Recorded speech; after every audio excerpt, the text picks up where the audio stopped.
Nos encontramos en Toledo, un 1 de julio de 1109. El rey Alfonso VI yace en su lecho de muerte, intuyendo que sus horas están contadas. Es momento de hacer balance. Su mano temblorosa palpa su pierna donde se encuentra la enorme cicatriz resultado de la gravísima herida sufrida en la batalla de Sagrajas, donde sufrió una terrible derrota a mano de los almorávides y donde estuvo a punto de morir.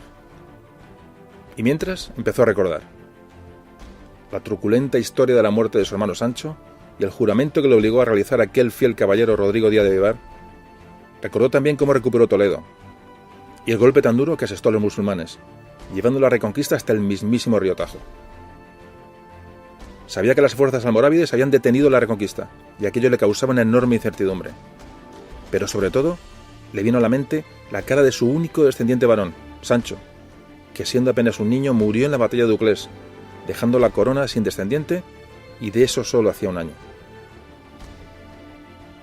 La pena por esa muerte acabó por consumir al rey, que nunca recuperó las ganas de vivir. Sus últimos momentos de vida los dedicó a esa imagen adolescente de Sancho. Y así fue como dejó este mundo. Acompáñanos hoy a recorrer la vida de este monarca, uno de los hombres más trascendentales de la Reconquista, al que se le conoció como el Bravo, Alfonso VI el Bravo.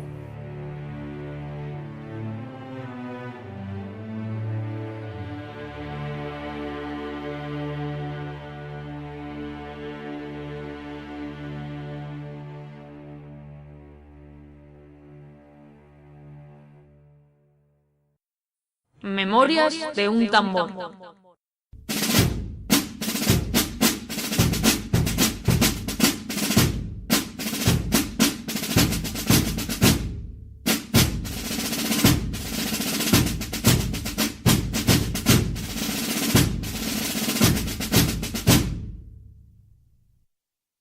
Hola amigos, ¿cómo estamos? Otra vez aquí delante del micrófono para hablar de historia de España. Hoy vamos a retomar el periodo de Reconquista, época medieval. Vamos a hablar del siglo XI, es decir, vamos a movernos entre el año 1040 hasta el 1100 y algo, es decir, vamos a meternos incluso en el siglo XII. Sería muy interesante que escucharéis el capítulo titulado La frontera del Duero, un capítulo que grabamos no hace mucho, y si escuchamos de alguna manera pues vamos a tener una idea más clara de lo que vamos a escuchar hoy, antes de meternos en harina, ¿no? En aquel podcast nos quedamos en el año 1000. Año 1000, si os acordáis, aquel año 1000 fatídico para los cristianos, aquel año 1000 que se esperaba el fin del mundo, aquel año 1000 en el que Almanzor, el caudillo Almanzor, arrasó todas las tierras cristianas, de este a oeste o de oeste a este, es decir, llegó arrasó Santiago de Compostela, arrasó Barcelona, arrasó prácticamente Zamora, León, es decir, no hubo ciudad que se le resistiese. Una época terrorífica, pero también comentábamos en aquella época que tras su muerte, tras la muerte de Almanzor, pues el califa Isam, el califa que tenía que en ese momento gobernar, fue obligado a abdicar en el año 1009. ¿Qué pasó? Pues que hubo una abolición formal del califato en el año 1031. Durante este periodo se van a suceder nada más y nada menos que 9 califas en Córdoba. Bueno, un escenario caótico que dio paso a la aparición de las taifas, estos pequeños dominios independientes musulmanes que evidentemente supusieron una desmembración y un debilitamiento del poder musulmán en la península. Hablamos de que las taifas, de ser un califato unido, pasó a convertirse en la taifa de Almería, Murcia, Alpuente, Badajoz, Carmona, Denia, Arcos, Huelva, Granada, Toledo, Tortosa, Morón, Valencia, Zaragoza, y alguna me dejo en el tintero. Fijaos qué desmembración tan terrible para el califato de Córdoba tan potente. Prácticamente todas las provincias o coras, como se llamaban, de Al-Ándalus, que aún no se habían segregado, se autoproclaman independientes. Es decir, esta separación va a ser prácticamente el motivo de la caída de la España musulmana y la oportunidad para la España cristiana de avanzar en las fronteras de Reconquista hacia el sur, hacia zonas más meridionales. Hay que decir que en esta época las taifas, como se llamaban estos pequeños ya reinos, pequeños, no eran tan pequeños, evidentemente eran taifas muy grandes, pero se había atomizado, ¿no?, el sistema de gobierno administrativo musulmán en la península. Como digo, estas taifas contrataban mercenarios para luchar contra sus taifas vecinas o para oponerse en un momento dado a los reinos cristianos del norte. Aquí es donde aparece la figura del Cid campeador, que sirvió a diferentes reyes musulmanes, bueno, pues para prácticamente le vendía sus servicios de alguna manera. El Cid campeador, que es un personaje muy importante de la historia de España. Para entender esta época no vamos a hablar mucho de él, o prácticamente nada, porque la idea es dedicar un capítulo al Cid. Un Cid que evidentemente es un personaje muy importante, como veremos ahora durante el programa, aparecerá en varias ocasiones, pero es un personaje que, al hilo del programa anterior de la leyenda negra, podemos decir que el Cid ha sufrido sobre su imagen pues una leyenda dorada, es decir, se le ha utilizado en muchos casos para vender para mandar una serie de mensajes. Entonces se ha convertido en un personaje un poco, si me permitís la expresión, un poco folclórico. Un poco folclórico, pues bueno, porque todos sabéis la historia del Cid, ¿no? ¿A quién no ha escuchado sobre el Cid? Entonces me gustaría un poco meter al personaje en su verdadero ámbito, lo importante que fue realmente, pero sacarlo un poco de este ámbito de leyenda, ¿no? El que ha sido rodeado por esta leyenda dorada, realmente, porque así ha sido, ¿no? Bueno, como decíamos, los reinos cristianos van a aprovechar esta división, este debilitamiento musulmán, esta división que les va a empobrecer y les va a debilitar. Y entonces, en un principio, van a subyugarles económicamente. Los reinos cristianos del norte, de los que ahora hablaremos tranquilamente, forzaron a estas taifas, a estos pequeños reinos musulmanes, a pagar un tributo anual, lo que se conoció como parias, tributos o parias. Puntualmente pagaban a los reinos cristianos del norte este impuesto. Lo que pasa es que estos tributos, estas parias, comenzaron muy pronto a convertirse en avances territoriales de reconquista hacia el sur. Es decir, ahí donde entra el tema de hoy, porque en este ambiente va a desarrollar su acción nuestro personaje de hoy, que es Alfonso VI, rey de León.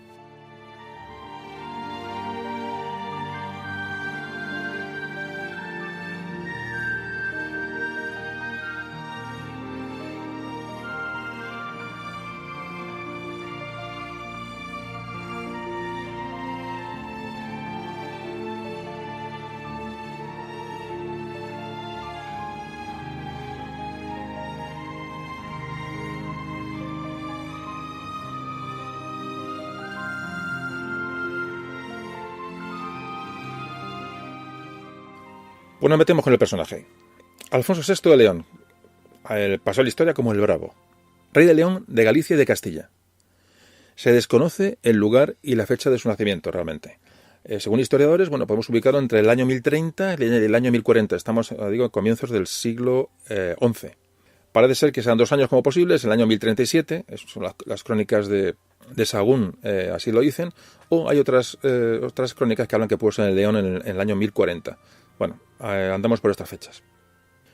Alfonso VI fue hijo del rey Fernando I de León y su madre fue Sancha de León. Tuvo 2 hermanos y 2 hermanas. Los hermanos fueron Sancho y García. Y las hermanas, Elvira y Urraca. De todos ellos hablaremos ahora enseguida. Parece ser que Alfonso, que era el segundo de los hermanos, no era el primogénito, pasó su infancia en la tierra de Campos y fue instruido por Raimundo, que sería en un futuro obispo de Palencia. Parece ser que su ayo fue el conde Pedro Ansúrez. Ayo es el nombre del sirviente que en las casas reales, al que en las casas reales se le encargaba un poco la formación y la educación de un personaje como Alfonso, un infante. Se dedicaban a cuidar a los niños y jóvenes hasta que se hacían, cogían la edad madura. Eran, tutores, ¿vale? Los ayos eran tutores. Pues parece ser que Alfonso VI tuvo como ayo a Pedro Ansúrez.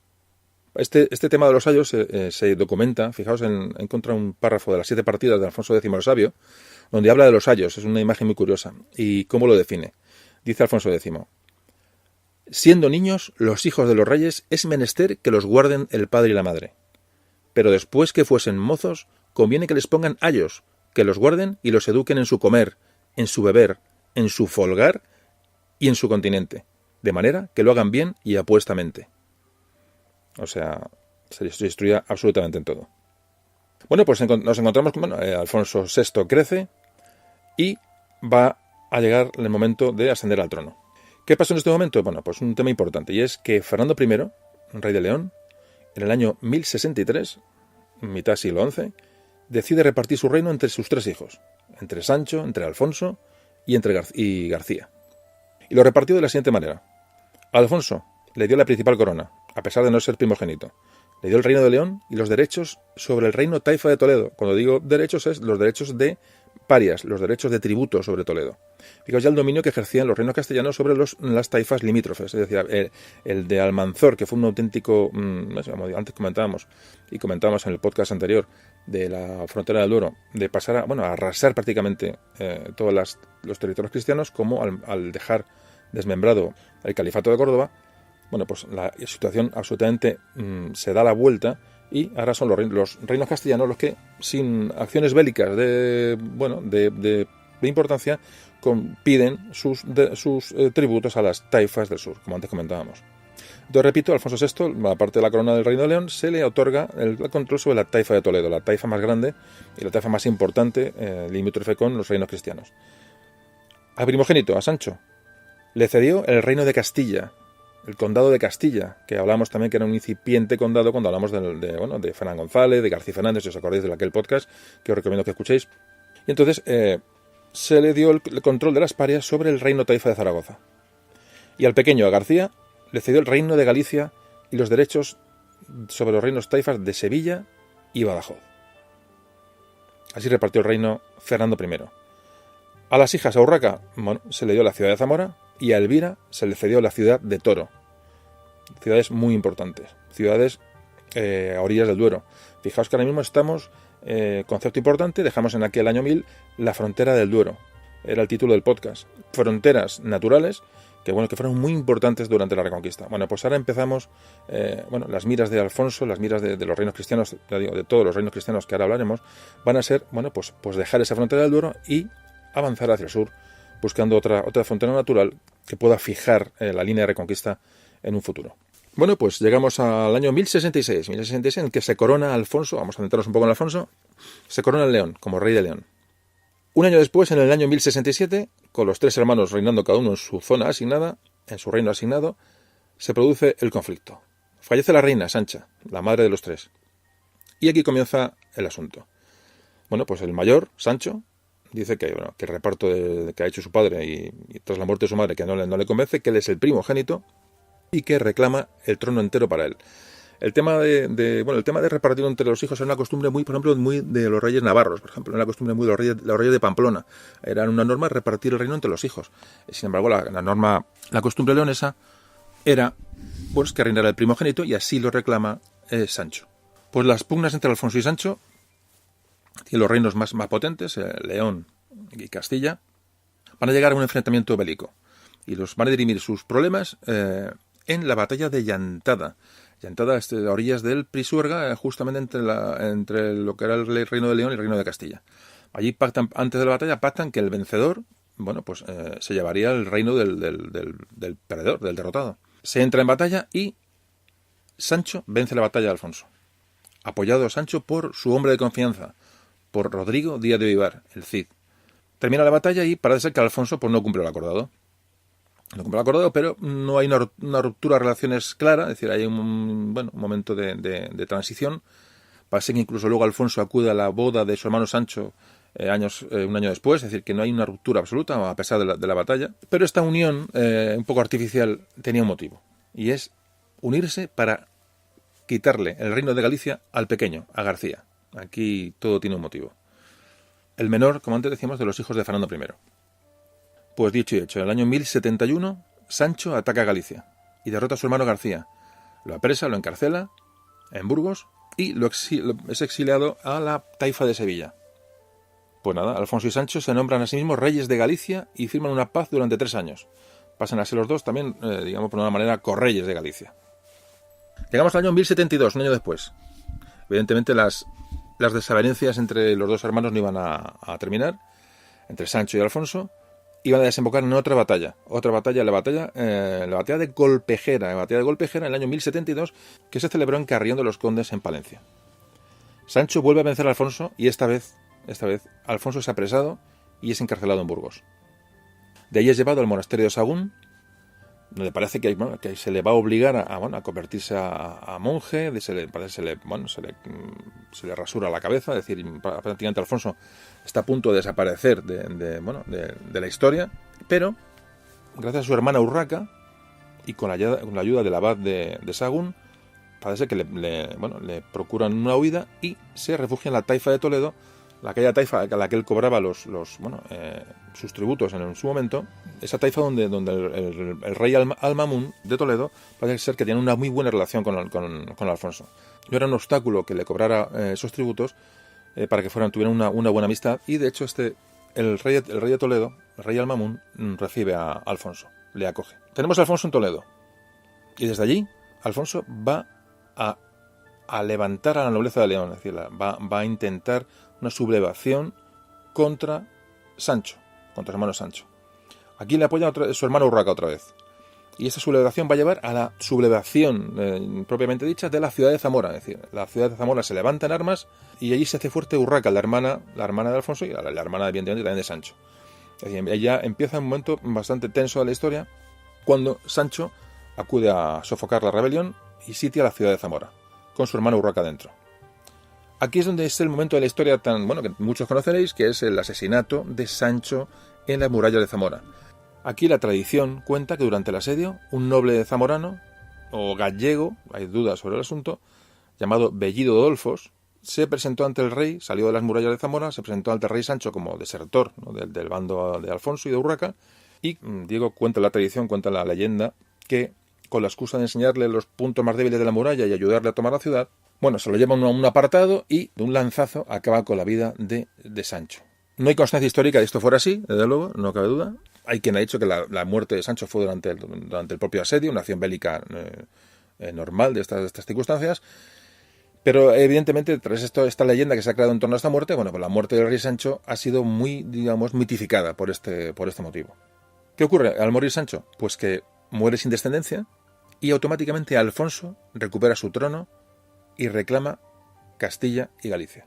En teoría, Sancho había muerto en un lance bélico, traicionado o no, pero evidentemente el siguiente en la línea sucesoria era Alfonso. Pues estamos en el año 1066 y Alfonso se va a coronar, ya va a ser Alfonso VI, se corona como rey de León, Castilla y Galicia. Aquí en este momento, cuando la leyenda de Cardeña nos mete al Cid en el asunto, y donde se sitúa en esta coronación de Alfonso VI, se sitúa la famosa jura exculpatoria de la posible participación de Alfonso en el asesinato de Sancho. Este juramento, que parece ser, ya digo, según la leyenda, según lo que nos ha llegado a la transmisión oral de estas historias, nos ha llegado hasta hoy en el poema de Mío Cid, es decir, nos ha llegado sobre ese juramento que el Cid le obliga a hacer a Alfonso VI, negando cualquier participación en la muerte de su hermano Sancho. Este juramento se hace en la iglesia de Santa Gadea, en Burgos, que luego va a provocar una desconfianza entre el Cid y Alfonso VI. Recordemos que el Cid era un fiel vasallo de Sancho, del rey asesinado, el rey de Castilla. Y Alfonso, sabiendo la importancia de Rodrigo Díaz de Vivar, lo que hace es intenta un acercamiento. Es decir, sabía que era un noble importante, una persona guerrera, una persona que le podía ayudar en momentos tan críticos como se vivía en la frontera de la Reconquista, y intenta el acercamiento de manera que hasta le ofrece en matrimonio a su sobrina Jimena, más una serie de privilegios. Y ya os digo que estos hechos, pues aunque han sido, hay historiadores que dicen que no fueron así, otros apoyan en una teoría parecida, y realmente, aunque algunos puedan rechazar la historicidad de este hecho, a mí me gusta un poco pensar, y en algún programa lo he comentado, que es muy importante la transmisión oral. Padres a hijos, por antes de estas leyendas que se van transmitiendo de generación en generación, siempre tienen un pozo de verdad, o por lo menos nos pueden dar alguna pista, porque muchas veces no tenemos documentación, no tenemos crónicas escritas en la época que nos hablen sobre ciertos hechos, con lo cual tenemos que hacer, meterlo todo en una bolsa y sacar una media, ¿no?, de la información que disponemos para intentar aproximarnos a la realidad.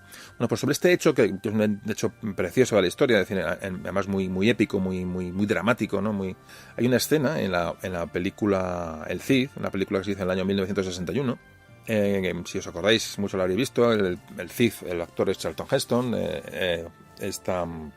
Jimena, su mujer, es Sofía Loren, y de Alfonso VI, el actor que encarna a Alfonso VI es John Fraser. Pues esta película, que fue nominada a 3 Oscars, una película favorita de muchos, una muy buena crítica incluso en la actualidad. Pues me he permitido poneros el audio he cortado el pasaje de la jura de Santa Gadea, en el que Alfonso VI, en el que el Rodrigo Díaz de Vivar, el Cid, obliga al rey Alfonso VI a jurar que no tuvo nada que ver en la muerte de su hermano Sancho, es decir, poco para que Bueno, para que, repito, esto se produce en el día de la jura como rey de Alfonso VI, es decir, bueno, para que sea más legítimo todavía el nombramiento del rey, pues le hace jurar sobre la Biblia el Cid Alfonso VI, que nunca tuvo nada que ver con la muerte de Sancho. Ahora lo vais a escuchar, no es muy largo, es muy bonito, a mí me encanta esta escena de la película, me parece increíble. Y fijaos en la escena, están en Burgos, luego lo podéis ver si queréis, pero como ahora solamente es el audio, poco os ambiento, ¿no? Están en Burgos, en la puerta de la iglesia, todo el pueblo de Burgos reunido, con todos los soldados allí formados, etcétera. Podéis imaginar la escena. Y vamos a ver cómo el Cid obliga al rey a jurar. Me parece increíble. Fijaos en los silencios que hay, ¿no? Escucharéis como cuando el Cid obliga a jurar una especie como de golpes, que es una escena ahí sublime, cómo coge el Cid la mano al rey y con que duda, ¿no? Se supone que está diciendo, la película nos dice que Alfonso VI tiene cierto remordimiento, ¿no? Sobre la que le están obligando a jurar. Entonces, una escena cuando parece que duda el rey en jurar, cómo le coge la mano el Cid al rey y le pega un golpe contra la Biblia, ¿no? Con la palma de la mano se la lleva a la Biblia y le pega un golpe contra la Biblia. Eso se escucha en la escena. Es increíble. Ya digo, es muy épica la escena.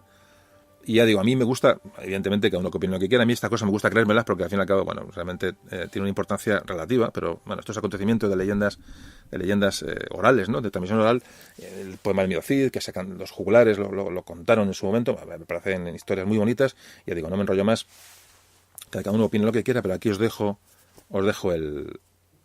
este episodio de la película de Cid.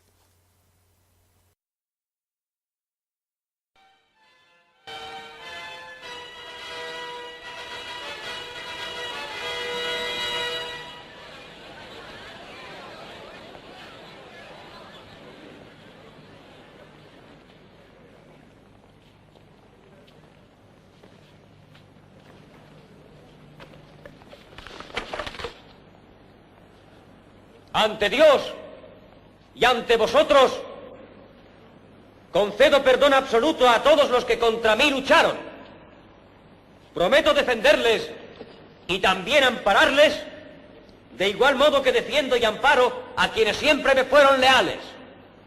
Y este juramento escrito por mí, lo confío a nuestra Santa Madre Iglesia. Castellanos, Dios nuestro Señor ha dispuesto que sea vuestro rey.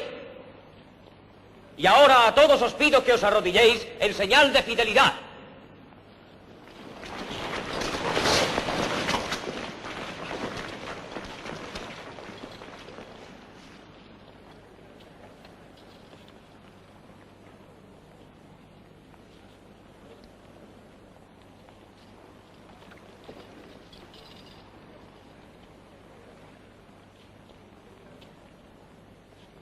Rodrigo Díaz de Vivar, llamado el Cid, ¿por qué vos os negáis a mostrarme fidelidad?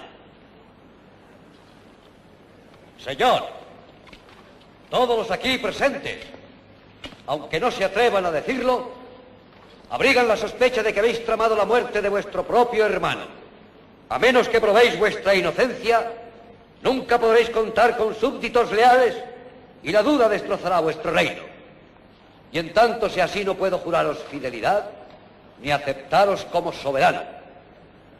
¿Cómo queréis que os demuestre mi inocencia? Jurando sobre las sagradas escrituras.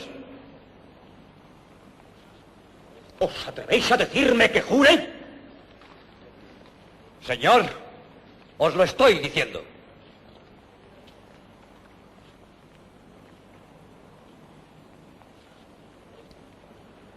Está bien.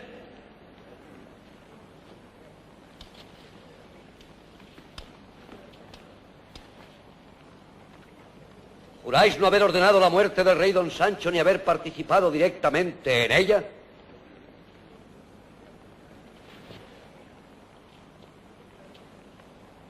Lo juro ante Dios. ¿Juráis igualmente que jamás habéis aconsejado que se le quitara la vida al rey don Sancho? Lo juro también. ¿Y también juráis que no fuisteis el que proyectó la muerte del rey don Sancho, ni teníais intención de hacerlo? ¡Lo juro! Si hubierais jurado en falso, permita Dios que muráis del mismo modo que vuestro hermano. apuñalado por la espalda por mano de un traidor. ¡Decid amén! Lleváis las cosas demasiado lejos, Rodrigo. Decid amén.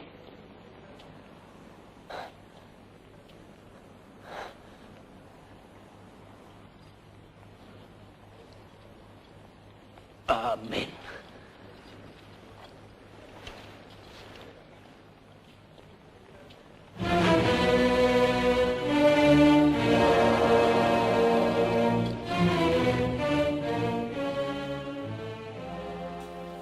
Bueno, un documento más para enriquecer un poco la historia. Y bueno, pues resulta que, vale, Sancho murió y esta muerte fue aprovechada también por García, el hermano pequeño, para intentar recuperar su reino de Galicia, que le arrebataron. Pero al año siguiente, hablamos del año 1073, parece que Alfonso llama a al hermano pequeño a una reunión, un pacto, y parece que es apresado en esta reunión y encarcelado, prácticamente apartado de cualquier posibilidad de reinar. Aquí se consolida ya Alfonso, ya es Alfonso VI, se consolida en el trono de León, ya es rey de León, Castilla y Galicia.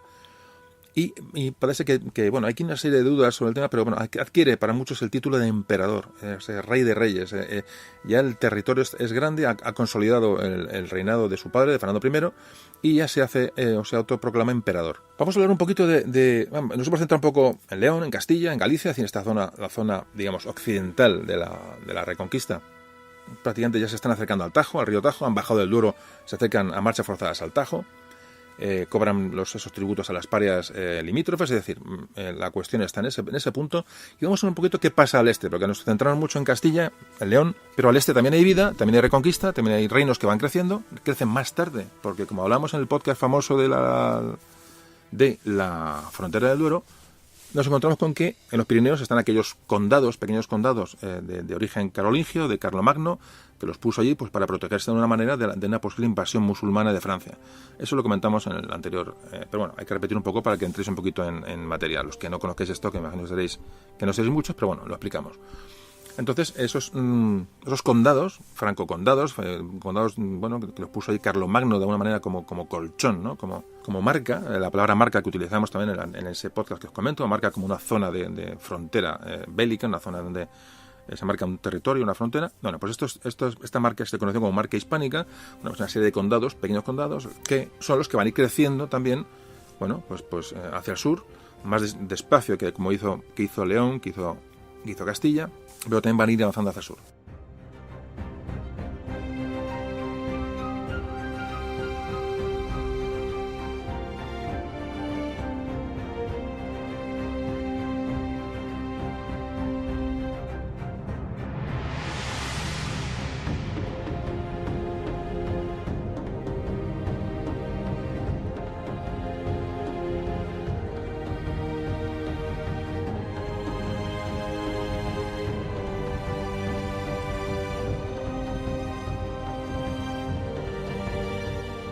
Nos encontramos hacia el este con el reino de Pamplona. Fijaos, en el año 1076 muere el rey navarro Sancho Garcés IV y Alfonso VI y Sancho Ramírez de Aragón invaden Navarra. Llegan a un acuerdo Sancho Ramírez y Alfonso VI, y Sancho Ramírez es reconocido como rey de Navarra y Alfonso se anexiona una serie de territorios en la zona de Álava, Vizcaya y Guipúzcoa. Aquí estamos en el año 1077 y tiene digamos, las crónicas le dan un título de emperador Alfonso VI y se llama Imperator Totius Hispaniae, es decir, emperador de toda España. Muy importante el personaje de Alfonso VI, venimos viendo ahora mismo, es muy importante en la historia, no hacia la Reconquista, en la historia de España, un rey francamente importante para entender muchas cosas. Bueno, hemos dicho que Navarra se la arrebatan a Sancho Garcés IV, pero vamos a hablar de un rey de Pamplona, muy importante, que es el anterior, Sancho Garcés III. Es importante porque ya hay unos intentos de aglutinar territorio, unos intentos de unidad cristiana, ¿no?, en los territorios del norte, y esto sucede con Sancho Garcés III, que pasó a la historia con el nombre de Sancho III el Mayor. Muy importante este rey de Pamplona, y bueno, y un poquito muy por encima para que os suene, yo digo estos nombres, Sancho III el Mayor me parece un rey muy importante como para dedicarle un minuto, y se hizo con el poder en una gran extensión de territorio. ¿Por qué? Bueno, el momento que se hizo con Castilla. ¿Cómo se hizo con Castilla? Porque, fijaros, el nieto de García Fernández, que hablamos en el podcast de la frontera del Duero, el nieto de este conde de Castilla, es asesinado. Y dices, bueno, ¿esto qué tiene que ver? Bueno, pues tiene que ver que Sancho Garcés, a Sancho III el Mayor de Pamplona, estaba casado con la hermana de este conde de Castilla. ¿Qué ocurre? Al morir el conde de Castilla y estar casado con la hermana del asesinado, pasa Sancho III de Navarra, el rey Sancho III el Mayor pasa a dominar Castilla. Sancho III aglutina el reino de Pamplona, el condado de Castilla, el condado de Aragón, aún son condados, como repito, estos no tienen el nivel de reino, estos pequeños condados del Pirineo que antes os comentaba, el condado de Ribagorza y el condado de Sobrarbe hasta llegar a la zona del Pallars.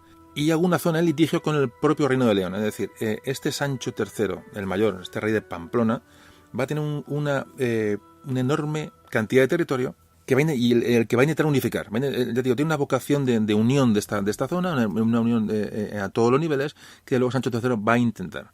De Sancho III también se habla que tiene una vocación, bueno, es decir, una vocación europeísta, bueno, es un poco ambicioso hablar de eso, ¿no? Pero sí realmente que empezó a entablar relaciones con otros reinos al otro lado de los Pirineos, cosa que hasta ahora no era para nada común.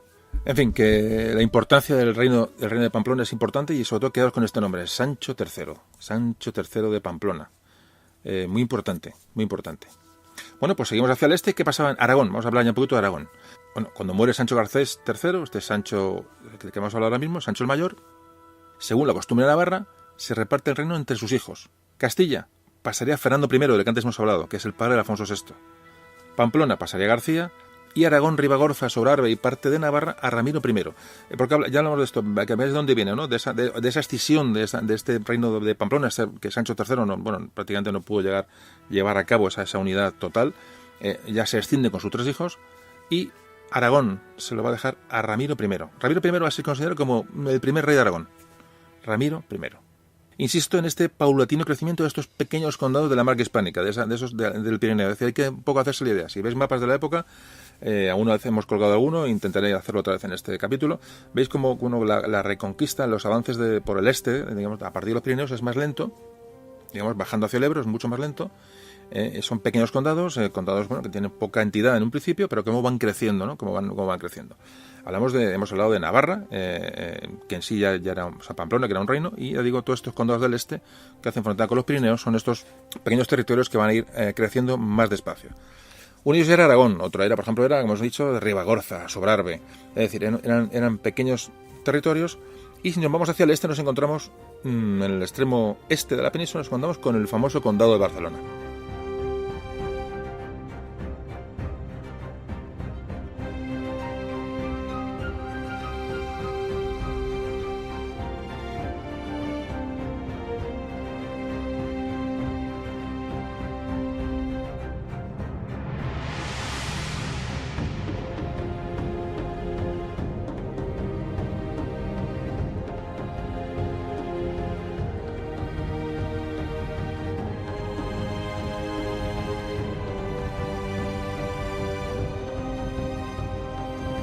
Condado de Barcelona que, como antes comentamos y comentamos en el programa anterior, medieval, sufrió un saqueo terrible y destrucción absoluta. Barcelona fue destruida por Almanzora en el año 1985. Bueno, pues este destrozo de Barcelona, este aniquilamiento de la ciudad, obliga a los condes de Barcelona, de alguna manera, a romper lazos con la monarquía francesa del norte. Empiezan a tener una cierta independencia de estos lazos que lo unían con los monarcas francos. El conde de Barcelona, de este momento, empieza a establecer relaciones con los musulmanes. Ha pasado Almanzor, hay una debilidad de las taifas musulmanas, y el conde de Barcelona, en este caso que es Ramón Borrell, va también a utilizar los mismos métodos que utilizan el rey de León, el rey de Pamplona, etcétera, el conde de Aragón, para empezarse a aproximar a las zonas limítrofes musulmanas. Y bueno, pues Ramón Borrell organiza una expedición bélica a Córdoba. Parece mentira, ¿no? Desde la zona de Condado de Barcelona hasta Córdoba. Fijaos lo que estamos hablando, es que es impresionante. Es cosa de la historia de, ¿cómo es posible, no? Pues atraviesa prácticamente toda la península, va a llegar a Córdoba, junto con el Maingol I de Urgel, o de Urgell, Bernat de Besalú, el condado de Besalú, un caudillo musulmán que les ayudó, Guadí. En fin, esta expedición guerrera derrota a Suleimán cerca de Córdoba. Este Suleimán, que tenía un poquito de una manera, pues era la amenaza que tenía el condado de Barcelona. Bueno, entonces esta victoria supuso, pues ya de forma final, el fin del dominio musulmán sobre el condado de Barcelona. Muy importante, Ramón Borrell. Además, este Ramón Borrell, el condado de Barcelona, tiene una relación ya directa con el Papa. El Papa era entonces Silvestre II, y empieza a tener cierta independencia el condado de Barcelona sobre los reinos francos. Muy importante este tema. Es decir, la amenaza musulmana empezaba a ser de menos importancia, sobre todo para los francos, y ahora se trataba de que esos condados pequeños del norte de la península, entonces el condado de Barcelona, empezara a crecer como tal.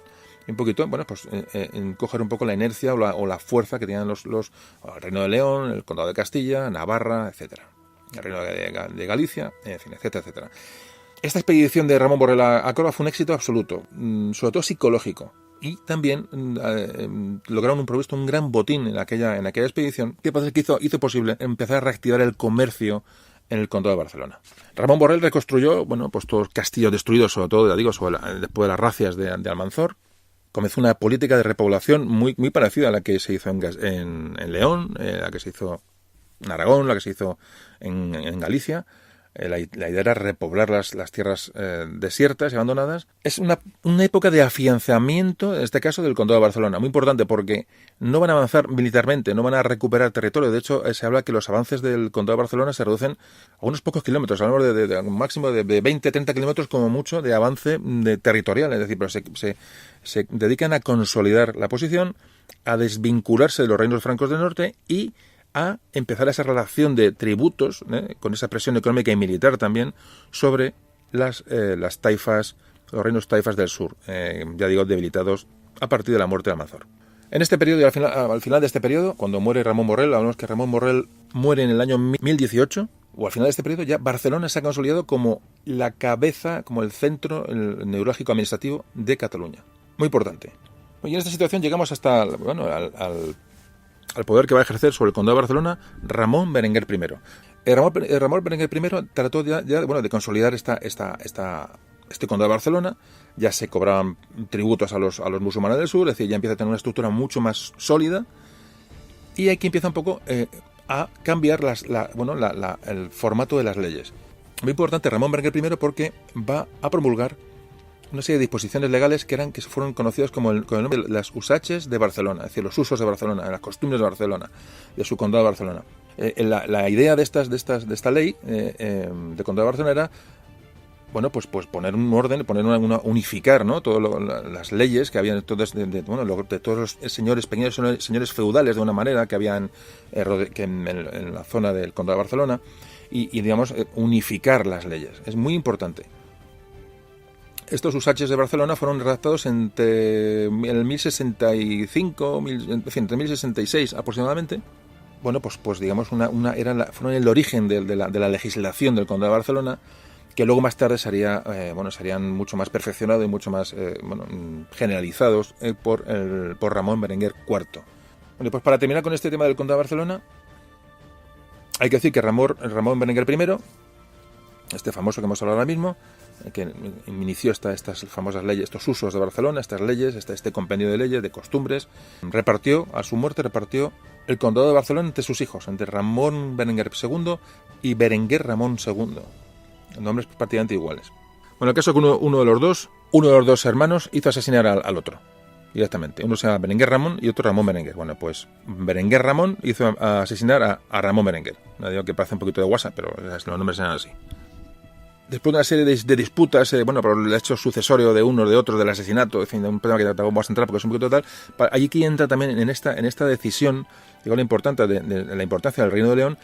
Parece que la propia nobleza de Cataluña, de la zona del condado de Barcelona, lo que hacen es poner en manos este conflicto sucesorio tras el asesinato del que tenía que haber reinado, lo pone en manos de Alfonso VI. Bueno, pues Alfonso VI decide, parece que hay incluso una especie de una justa, un combate de caballeros, el que perdiera, no sé, hay un poquito farragoso el asunto porque tampoco está muy claro, pero el caso es que Alfonso VI obliga a Berenguer Ramón II, que pasó a la historia como el fratricida, es decir, que se supone que mató a su hermano, a ceder el condado de Barcelona al hijo del asesinado, que reinaría como Ramón Berenguer III. Ramón Berenguer III, importante, reinó en el condado de Barcelona entre el 1097 y 1131. Ya nos metimos, llegó hasta el siglo XII. Este Ramón Berenguer III después de estos avatares, he metido a Alfonso VI porque veáis que está correlado, esta interacción, ¿no?, entre los diferentes reinos y condados de la zona cristiana. Este Ramón Berenguer III, que pasó a la historia con el sobrenombre del Grande, pues tuvo muchos éxitos al frente de los contra los musulmanes, incluso al norte de los Pirineos hizo una política muy positiva y intensificó grandemente la repoblación, sobre todo la zona de la comarca de Tarragona, que fue abandonada por los musulmanes. Bueno, pues Ramón Berenguer III va a avanzar hacia el sur, va a repoblar la comarca conocida como Tarragona.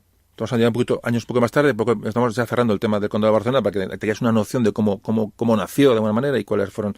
Si os dais cuenta, un poco nace muy paralelamente al uso del Reino de León, etcétera, ¿no? Como antes os he comentado. Cobro de parias, cobro de tributos, avances territoriales lentos, consolidación de la población, consolidación de la repoblación, muy importante la repoblación siempre, término muy importante la Reconquista, no se olvide nunca de ello. Y llegamos, como antes decíamos, ya años después, a Ramón Berenguer IV, de que antes hablábamos, que cuando se casa con Petronila de Aragón, supone la unión del Condado de Barcelona y el Reino de Aragón. Por lo que este territorio será conocido muy pronto como la Corona de Aragón. Esto se decidió en las capitulaciones matrimoniales de Barbastro, año 1137. Bueno, hasta aquí llegamos con el tema Condado de Barcelona y Aragón. Repito, hablaremos en un futuro sobre el asunto, un poco que tengáis ya una noción de cómo nace el Condado de Barcelona y cómo se, repito, paralelamente a los usos que se llevaban en esta época de cobros de tributos, de repoblación, de unidad legislativa, de un poco de aglutinar a la gente, el momento de rehacer los reinos cristianos después de la época de Almanzor. Bueno, pues cómo se preparan para dar un paso hacia el sur. Este es un poquito el mensaje que se puede sacar de toda esta historia que hemos hablado hasta ahora. Bueno, pues hemos dado una visión muy general, ya no solamente de Castilla y León, sino hemos hablado de un poco de Pamplona, de Navarra, hemos hablado de Aragón, hemos hablado con los condados catalanes, de esos pequeños condados de la marca hispánica, es decir, un pequeño resumen del asunto que hasta ahora nunca nos habíamos metido. Y volvemos al tema fundamental del programa, que es Alfonso VI. Enseguida volvemos.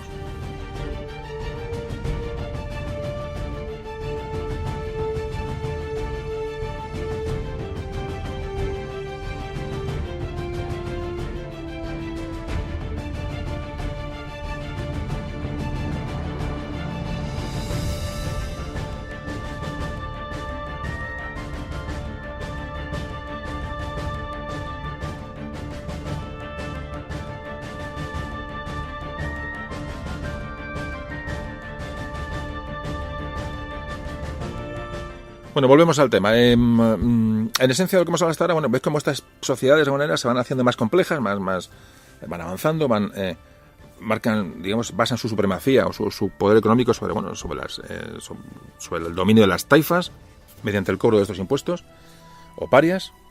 Y fijaos, si veis el mapa de la Reconquista, fijaos cómo las regiones con sus características propias, con sus leyes ya más o menos, evidentemente adaptadas a cada tipo de población, con sus lenguas diferentes, cómo van avanzando, van reconquistando el territorio de una manera vertical. Es decir, si veis un mapa de la península en la Reconquista, como veis como Portugal, de que luego hablaremos, el Condado de Portugal es una franja vertical, como el Reino de Aragón va a ser una franja vertical pegada al Mediterráneo, y como Castilla y León va a ser otra franja por el centro. Es decir, la estructura geográfica de los reinos es absolutamente vertical. ¿Por qué? Porque van cada uno, de una manera paralela, van avanzando hacia el sur y van retomando el territorio a las taifas musulmanas, al territorio musulmán.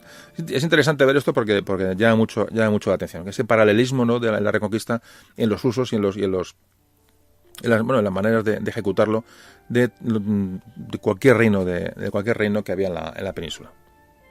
Bueno, hecha esta visión de conjunto, regresamos con Alfonso VI. Ojo que nos aproximamos ya a un momento clave de la historia de la Reconquista, y nos acercamos a un momento clave de la historia también de España, ¿por qué no decirlo así? Nos acercamos al año 1085. El que no lo sepa, le preguntan, ¿y qué pasa en el año 85? Bueno, pues nos va a llevar a hablar de la taifa de Toledo. Fijaos, en el año 1074 murió envenenado en Córdoba el rey de la taifa de Toledo, Al-Mamún, que era vasallo y a la vez amigo del rey Alfonso VI, y le sucede un nieto, Alcádir. Alcádir, que hay una serie de revueltas en Toledo, Y ya digo, como hay una relación de vasallaje, pero de amistad también con Alfonso VI, le pide ayuda. Es decir, Alcádir, rey de la taifa de Toledo, pide ayuda a Alfonso VI. Ve que hay un levantamiento, un movimiento interno que le va a derrocar y le pide ayuda. Y Alfonso VI aprovecha este momento, va a ayudar al rey, evidentemente, al rey Alcádir, y va a sitiar Toledo. Sacan al rey Alcádir de Toledo y se le envía, bueno, bajo la tutela, bajo el control del rey de Valencia, y le lleva Álvar Fáñez, el famoso caballero Álvar Fáñez que aparece en el Mío Cid. Otra recomendación que os hago, por favor, el Mío Cid, eso hay que leerlo, vale la pena. Bueno, pues este Álvar Fáñez es el que acompaña al rey de Toledo a, bueno, de una manera de exilio, ¿no? Bueno, pues tras este asedio de Alfonso VI a la capital toledana, Toledo cae el 25 de mayo del año 1085. Toledo cae en el año 1085. Momento clave. Hay un antes y un después de esto. Toledo fue la capital visigoda, capital de la marca media musulmana, es decir, era un centro de comunicaciones fundamental para atravesar la península y a la vez base de operaciones. Toledo era una base de operaciones tremenda para las racias, para las cabalgadas, para esos ataques musulmanes por el norte, hacia el norte. Estaba en la propia frontera del Tajo, y era una ciudad, digamos, emblemática. Ya digo, sobre todo, aparte de la importancia estratégica de Toledo, que era vital, se dio un golpe al mundo musulmán porque Toledo era un símbolo. Es decir, Alfonso VI había conquistado Toledo y había llegado al Tajo y se disponía a afianzarse en Toledo. Bueno, importantísimo el año 1085 y Toledo. Lo he repetido 30 veces, aún lo he repetido otras 30, muy importante. Bueno, pues Alfonso VI en ese momento entra en Toledo y se proclama emperador de las dos religiones. Fue un gesto ante la importante población musulmana que había en la ciudad y se compromete a respetar a las propiedades de los musulmanes y reservarles la mezquita mayor, una mezquita, para que siguieran su culto. Importante el tema de Alfonso VI, o sea, un rey muy integrador. Bueno, tan integrador y tan moderna era esta decisión de Alfonso VI que en un momento de ausencia de Alfonso VI, el arzobispo de Toledo, Bernardo de Seyrac, era un monje de la orden de Cluny, aprovechó que no estaba el rey, y con el apoyo de la reina Constanza, es decir, la mujer de Alfonso VI, la reina Constanza, ahora hablaremos un poco del tema. También hablaremos en otro programa de las órdenes monacales, de influencia, ¿no? Son temas que van saliendo, ya os digo, y son interesantísimos. Todas las órdenes monacales sobre todo de origen francés, de la orden de Cluny-Nacés, de la orden de Cluny, el Cister, todas estas órdenes que van influyendo mucho en la cultura y en los usos de las poblaciones cristianas en la península, muy importante. Bueno, el caso es que esta orden de que da Alfonso VI es revocada por la propia reina y por el arzobispo de Toledo. Es decir, estos privilegios que se daba a la población musulmana son abolidos de inmediato. Alfonso VI va a incorporar a su título también rey de Toledo. A partir de ahora es rey de Toledo. Bueno, en este momento es clave en la reconquista. Ahí entre el Duero y el Tajo, si ves el mapa, prácticamente si acudís a las fuentes o acudís a la información que podéis ver, prácticamente todas las poblaciones importantes son reconquistadas por Alfonso VI. Alfonso VI recupera Madrid, o Mairit, como se llama entonces. Reconquistó Talavera, al borde del Tajo. Bueno, más al norte tuvo Osma, Almazán, es decir, bueno, ya colindando con el reino de Aragón. Hay una recuperación de poblaciones muy importante que va a llevar a cabo Alfonso VI, pero esto es muy importante. Y va a llegar incluso, fijaros, al famoso castillo de Aledo, que está en Murcia, en la taifa de Murcia. Bueno, pues llega y toma este castillo que es muy importante, ya digo, como base de operaciones para hostigar a los musulmanes, es decir, el proceso de Alfonso VI de recuperación de territorio y de afianzamiento es fundamental, y para ello es también muy fundamental la reconquista de Toledo, la caída de Toledo. Muy importante el tema. Caída de Toledo al año 1085, Alfonso VI. Esto es un tema muy importante y lo repetiré otras más veces todavía durante el podcast. Alfonso VI lo que va a hacer es utilizar esa zona entre el Duero y el Tajo, la va a repoblar y va a ser, digamos, ese colchón, esa zona, digamos, esa repoblación va a hacer que nunca más se pierda, ¿no? Y esa zona la va a utilizar para ya hostigar a las taifas de Córdoba, de Badajoz, de Granada, de Sevilla. Es decir, es un paso más en la reconquista, un paso muy importante. Pero ¿qué ocurre? Y aquí llega el problema. Esto es muy bonito, Alfonso VI ha llegado a Toledo, prácticamente lo han conquistado sin demasiado esfuerzo realmente, aprovechando la ayuda que le pide el rey toledano, pero esta caída de Toledo recorre, como la pólvora, el mundo musulmán. Las taifas, estos reinos musulmanes, ven que el pagar tributos no les va a mantener libres de reconquistas, de ataques cristianos. Se dan cuenta que, con este avance de Alfonso VI, entonces, ¿qué hacen? Piden ayuda a los almorávides del norte de África. Y rápidamente estos almorávides pues se preparan para una guerra santa contra los cristianos de la península. Van a venir en apoyo de estos musulmanes de la península que les piden ayuda. Ya digo, la caída de Toledo recorrió el mundo musulmán. Fue un golpe duro. Una ciudad con un poco, digamos, de leyenda de alguna manera, ¿no? Y, bueno, pues en menos de un año, fijaros, Toledo cae en el año 1085, bueno, pues en el año 1086 un enorme ejército que se recluta en el norte de África cruza el estrecho para intentar enderezar la situación. Muy rápido, es muy importante esto. Es una reacción muy rápida porque era urgente. Los almorávides cruzan el estrecho. Bueno, ¿y quiénes eran estos almorávides?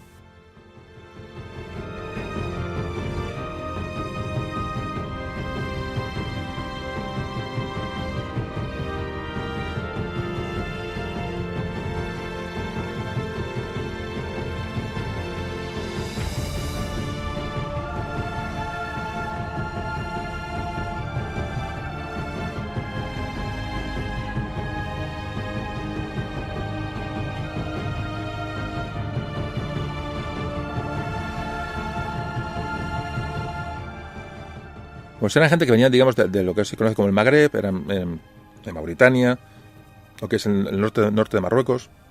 Gente muy fundamentalista, hablando religiosamente, les llaman para que ayudar, pero la idea de los almorávides era poner al Andalus bajo su dominio.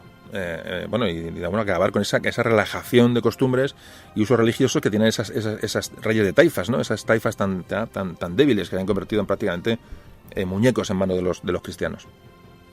Es decir, el imperio almorávide, que del norte de África era un imperio, se fundamenta en factores militares, tiene una enorme fuerza militar y factores religiosos. De alguna manera, le puedo equiparar con las órdenes militares cristianas, es decir, esas órdenes que eran monjes guerreros. Bueno, pues a nivel musulmán era lo mismo, es decir, eran militares, milicia y religión iban íntimamente unidas. El ejército almorávide tenía una innovación grande en armamento, en tácticas, en las batallas. Tenía, parece ser, un núcleo de soldados saharianos. Tenía muchas tropas de Marruecos y tenía varios miles de mercenarios turcos. Cuando cruzan el estrecho, fijaos, que ese afán de control sobre las taifas no se llegaron a mezclar nunca con la población local musulmana de la península. Era una casta superior. Es decir, su afán era un retorno a la pureza inicial del Islam. Ese es un poquito su objetivo. Sí, es verdad que los almorávides potenciaron el comercio en Al-Ándalus mucho. Hubo una unión política, ¿no?, de Al-Ándalus con la zona del Magreb. Conectó Al-Ándalus con las rutas saharianas, con el tráfico, con el comercio de cereales, con el cuero, sobre todo con el oro, muy importante, el comercio de oro, las rutas de oro de los almorávides, muy importante, metales, cobre, hierro, madera. Es decir, tanto es así que hasta los grandes comerciantes, que eran las repúblicas italianas de Génova, Venecia, Pisa, pues vieron este hueco y empezaron a comerciar, cruzaron el Mediterráneo y vieron también una posibilidad de avance comercial con los almorávides. El apogeo almorávide se alcanza en la época de Ali ibn Yusuf.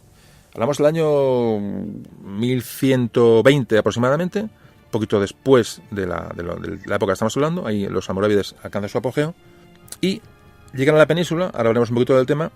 Y esta invasión almorávide, este golpe almorávide, va a crear un descontento importante entre la población musulmana de la península, entre los andalusíes. Evidentemente tienen unas formas de vida y esta gente llega un poco, pues, llegan a fuego, ¿no?, con sus normas. Son los nuevos dueños de Al-Ándalus. Para dejar un poco el tema de los almorávides, hay que decir que otro movimiento religioso posterior, del que hablaremos en un programa posterior, cuando hablemos de la nave de Tolosa, que es un capítulo que quiero tocar sin duda. No sé cuándo lo haré, pero lo haré. Creo que es un capítulo clave en la historia de España y sí que hablamos de acontecimientos importantes. Las campañas de Alfonso VIII.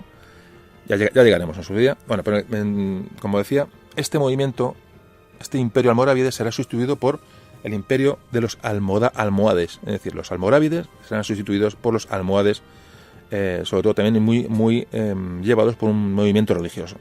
Importante que ya vaya sonando el tema, porque aquí dejamos los almorávides y lo dejamos abierto para un siguiente programa. Es decir, resumiendo, Alfonso VI toma Toledo, empieza a repoblar la zona entre el Duero y el Tajo, marca la línea del Tajo, digamos la línea de reconquista, la marca, como se llamaba en el momento, la marca de reconquista queda en el Tajo, Y los almorávides son llamados por las taifas de la península para que les ayuden. Es decir, saben que son gente extremista, son gente de las ideas muy claras, gente que buscaban la pureza del Islam, en fin, buscaban, pero preferían eso a que los cristianos les siguieran comiendo terreno, les siguieran cobrando impuestos, etcétera, etcétera.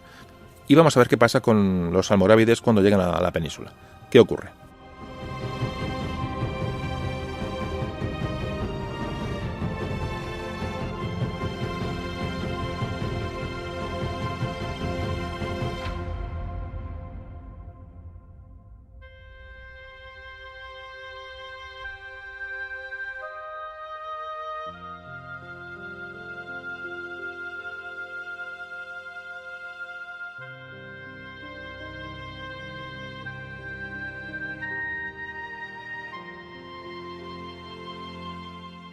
Bueno, pues el ejército almorávide estaba al mando de Yusuf ibn Tasufin. Bueno, este líder estuvo 2 meses estacionado en Sevilla, descansando con las tropas, un ejército poderosísimo, mientras Alfonso VI lo hacía en Toledo. Es decir, los dos sabían la existencia del uno del otro, de esa fuerza militar, y Toledo se hace acompañar por tropas aragonesas de Sancho Ramírez, y también lo acompaña Álvar Fáñez, el famoso Álvar Fáñez, personaje del miedo Cid, como antes le decíamos. Ya hablaremos del Cid en otro capítulo. El enfrentamiento era inevitable, es decir, ese Alfonso VI pujante que había tomado Toledo, con ese ejército almorávide que ha cruzado el estrecho y que están, digamos, de alguna manera deseando encontrarse para dirimir diferencias, ¿no? Bueno, pues este encuentro de esa batalla que van a enfrentar a estos ejércitos se produce en Sagrajas, prácticamente a las afueras de Badajoz, el 23 de octubre del año 1086. Se la conoce como Batalla de Sagrajas o Batalla de Zalaca. Es más bien nombre árabe, Zalaca, y nombre no lo conocemos, Sagrajas. Bueno, Sagrajas fue una batalla que fue un auténtico desastre para Alfonso VI. Tanto es así que estuvo a punto de morir en la batalla. Parece que recibió una gravísima, pero cuando digo gravísima, es que prácticamente estuvo muerto en una pierna, y supuso una rotunda victoria para los almorávides sobre el ejército castellano-leonés y aragonés. Las bajas fueron terroríficas, una batalla que fue muy sangrienta. Luego, de hecho, las crónicas de unos y otros se recuerdan una derrota fuerte porque hubo una desbandada general del ejército cristiano y fueron cazados pues como conejos, ¿no? Realmente fue terrorífico. Además, los almorávides no hacían, aquí nadie hacía prisioneros. Casi era mejor que te mataran en la batalla que a que luego te encontraran por ahí en un descampado, ¿no? Y entonces fue terrible. Alfonso VI logró huir hacia Toledo, pasó por Coria y de ahí pasó a Toledo para preparar la defensa de Toledo porque veía que se le vendrían encima. Toledo era una ciudad prácticamente inexpugnable. Pero bueno, Alfonso VI se refugia en Toledo tras la derrota de Sagrajas. Importante, Sagrajas, año 1086. Derrota de los ejércitos cristianos ante los almorávides. Aquí se produce un hecho, y es que este Yusuf ibn Tasufin, el emir almorávide, no aprovecha esta victoria porque parece que rápidamente regresa a África.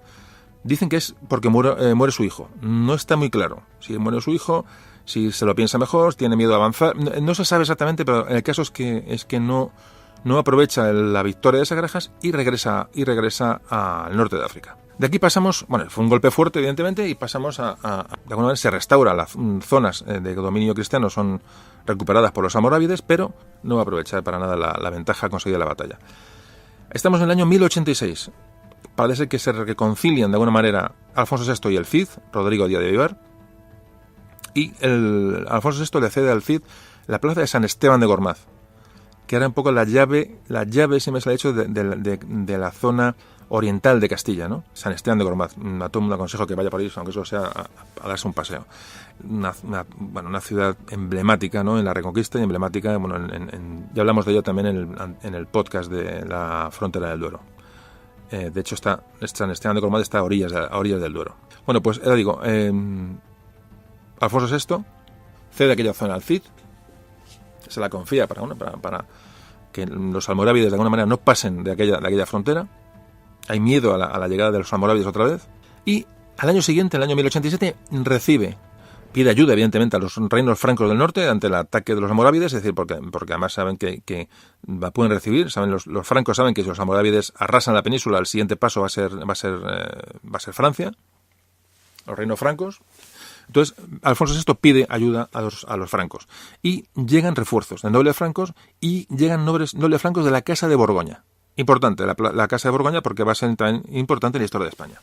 Bueno, pues la Casa de Borgoña entra a España a partir de estos caballeros que llegan en ayuda de Alfonso VI para combatir a los almorávides. Hay que decir que tras la derrota de Sagrajas, el cobro de parias de alguna manera se interrumpe, porque evidentemente las taifas se fortalecen ante esta, evidentemente hay un cambio de situación radical, y no hay forma de financiarse los reinos cristianos, porque ya las taifas se han hecho más fuertes, han sido liberados de alguna manera de estos pagos, gracias a esta batalla, pero con la ayuda del Cid, Alfonso VI recupera la presión militar otra vez que ejerce sobre la zona este de la zona de Levante y Valle del Ebro, recupera otra vez tributos de la zona de Levante y del Valle del Ebro, de las taifas de aquella zona. Es decir, gracias al Cid, gracias a Rodrigo Díaz de Aybar, Alfonso VI recupera el cobro de estos tributos que son fundamentales para su financiación. Bueno, pues estos movimientos de nuevos cobros de tributos, más, como antes comentábamos, la pérdida del castillo de Aledo en Murcia, provocaron un nuevo desembarco almorávide en la península. Esto ocurre en el año 1088, es decir, 2 años después de Sagrajas. Es un va y viene, ¿no?, de fuerzas. ¿Por qué es importante, hemos hablado del castillo de Aledo? Porque estas fortalezas, vamos a ver, ¿cómo explicaríamos?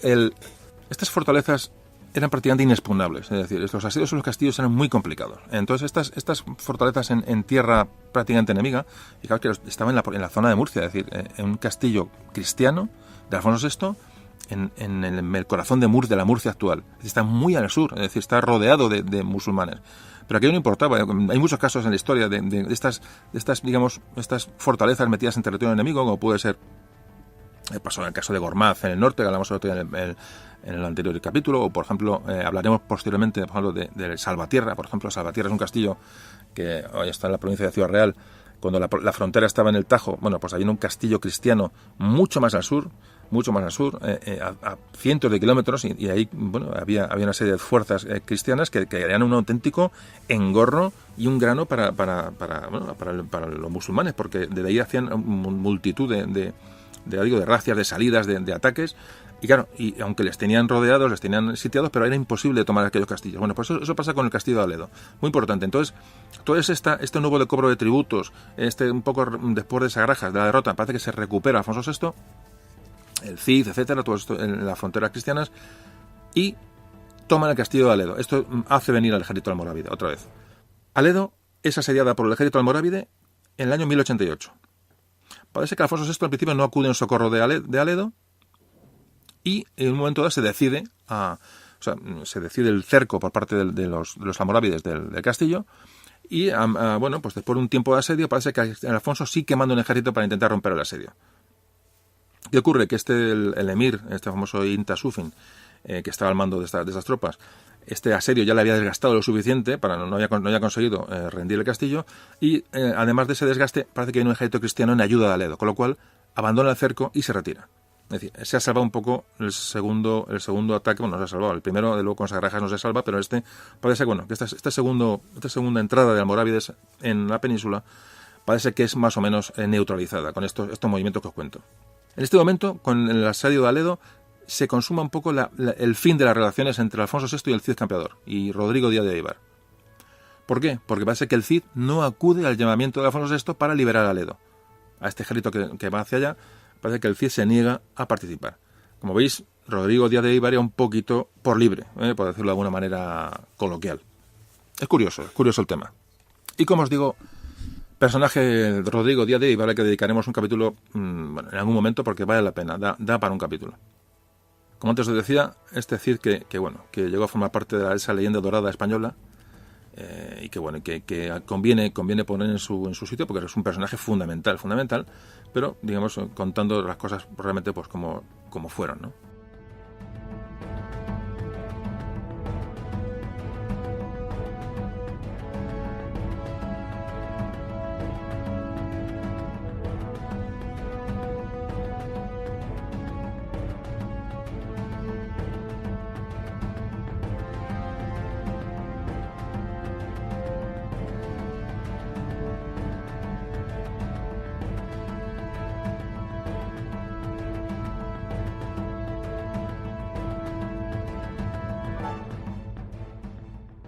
Bueno, aquí hay una enemistad entre el Cid y Alfonso VI, pero hay que reconocer que estas acciones porque él siguió por su cuenta, es decir, contra los almorávides, siguió maniobrando entre las taifas, en fin, era un personaje de multitud de facetas, Y parece ser que, aunque la enemistad llega ya a ser prácticamente clara entre Rodrigo Díaz de Vivar y Alfonso VI, sí que hay que reconocer que siguió haciendo acciones que contribuyeron decisivamente a la reconquista y permitieron a Alfonso VI, aunque no se llevara bien con él, no se hablara con él, no tuviera relaciones, sabía que él estaba haciendo su labor, por otro lado, sobre todo en lo que es en la zona, el este de la península, lo que permitió a Alfonso VI no distraer fuerzas en el este y ocuparse, digamos, de la zona del Tajo, que es la que él le tenía prácticamente obsesionado, ¿no? Y donde estaba el real peligro. Es decir, cada uno por su lado, pero siguieron haciendo una política de una manera común de reconquista y de defensa frente a los almorávides. En este momento, la financiación es complicada. Las taifas se niegan a pagar ya tributos a los reyes cristianos porque saben que los almorávides están detrás y cuando les llamen van a venir. Ahí hay una posición, un statu quo una posición, digamos, de equilibrio de alguna manera, pero las taifas ya no pagan tributos y con una presión militar fuerte, presión militar que ejerce Alfonso VI fundamentalmente sobre la taifa de Granada, parece ser que en el año 1089 le obliga a pagar al rey de Granada los atrasos de los 3 años últimos. Y esto será el último pago de tributos de esta época, porque digamos, esto es lo que va a ser el detonante de un tercer desembarco de los almorávides en la península. Hablamos del año 1090, es decir, son prácticamente cada 2 años, pues hay un desembarco de almorávides y otra vez vuelta a empezar. Bueno, vuelve otra vez el famoso emir Ibn Tasufin y desembarca en Algeciras. Ahora sí que ya el sultán, el emir, dice que hasta aquí hemos llegado. Que lo de las taifas, que no va a estar viniendo cada vez que le llaman y que esto es un dispendio. Y entonces dice que aquí se acabó la historia, que va a ocupar Al-Ándalus por completo. Que ya ni taifas ni taifos, aquí se acabó el asunto. Y que los almorávides van a reinar en Al-Ándalus de una vez por todas. De hecho, directamente quita del poder a todos los reyezuelos o pequeños reyes, no vamos a decir reyezuelos, pequeños reyes de las taifas, implanta su administración en las taifas por las que va avanzando. Incluso hay hechos bélicos entre los almorávides y el ejército de las taifas que se intentan defender porque ya ven que vienen a quedarse, y asedia Toledo el líder almorávide. Estamos hablando del año 1090. Pues muy parecido a lo que pasó en Aledo, ¿os acordáis? En la última entrada del Almorávide, es decir, que asedian el castillo, pero un asedio, repito, supone un desgaste tremendo. Entonces, Alfonso VI deja que ese asedio se prolongue y en un momento dado acude con su ejército, ya digo, apoyado por el rey por Aragón, y se dirigen a Toledo. Y ocurre una cosa prácticamente paralela a lo que pasó en Aledo. Toledo, los almorávides levantan el asedio de Toledo porque no pueden, evidentemente, repito, ese desgaste, y ven que viene un ejército cristiano potente, entonces levantan el asedio de Toledo y retroceden. A partir de entonces ya Alfonso VI vio que la cosa iba en serio, que los almorávides se estaban haciendo fuertes, están aunando un ejército tremendo y había que prepararse para una guerra que podía ser larga y podía ser bastante dura. En este momento ya digo que los almorávides se han apropiado ya de las taifas de Granada, de Sevilla, de Jaén, de Almería, de Murcia, es decir, se acabó el juego y aquí mandamos nosotros y se acabó esta debilidad, ¿no? del que estaban teniendo las taifas hasta este momento. La situación ahora mismo está muy complicada para Alfonso VI, muy complicada. ¿Por qué? Porque tiene en la península un enemigo poderosísimo. Se ha desmoronado el sistema de parias, es decir, ya no tiene tributos, es decir, la financiación prácticamente no tiene base para ella. Tiene que preocuparse de esos territorios que ha ido avanzando, que ha ido repoblando, tiene que preocuparse de la organización de esos territorios, es decir, de esa repoblación, mejorar las poblaciones. Tiene un problema administrativo importante. Y como suele ocurrir en estos casos, cuando hay un momento de debilidad, pues aprovechan, la gente disidente con el rey y la gente tal, pues a montar rebeliones internas, como ocurrió hay una rebelión del obispo de Braga, por ejemplo, otra rebelión de un tal García Cabrera, que tuvo que apaciguarle Alfonso VI ofreciéndole casarse con su hermana. Es decir, problemas por todos los lados, que lo que hace va a ser agravar la situación de Alfonso VI, ya digo, por estos motivos que hemos dicho. Pero en el año 1094 la taifa de Badajoz cae en poder de los almorávides.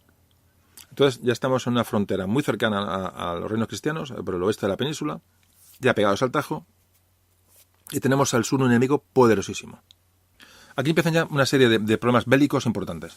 En el año 1097 ya Alfonso VI está en Toledo. Se instala en Toledo en primera línea, que tiene que ver controlar qué está pasando. Estos avances almorávides hay que intentar detenerlos. Parece ser que, aunque las relaciones no eran para nada fluidas, recibe refuerzos de Rodrigo Díaz de Vivar, del Cid, en Toledo. Y se produce, con estas fuerzas se produce una batalla importante también, que es la batalla de Consuegra. Las fuerzas cristianas son derrotados por los almorávides en Consuegra. Y Consuegra, la plaza de Consuegra, el castillo de Consuegra, es tomado en el año 1099, con grandes pérdidas para el ejército cristiano. Y además, en este año 1099, año de la batalla de Consuegra, muere el Cid.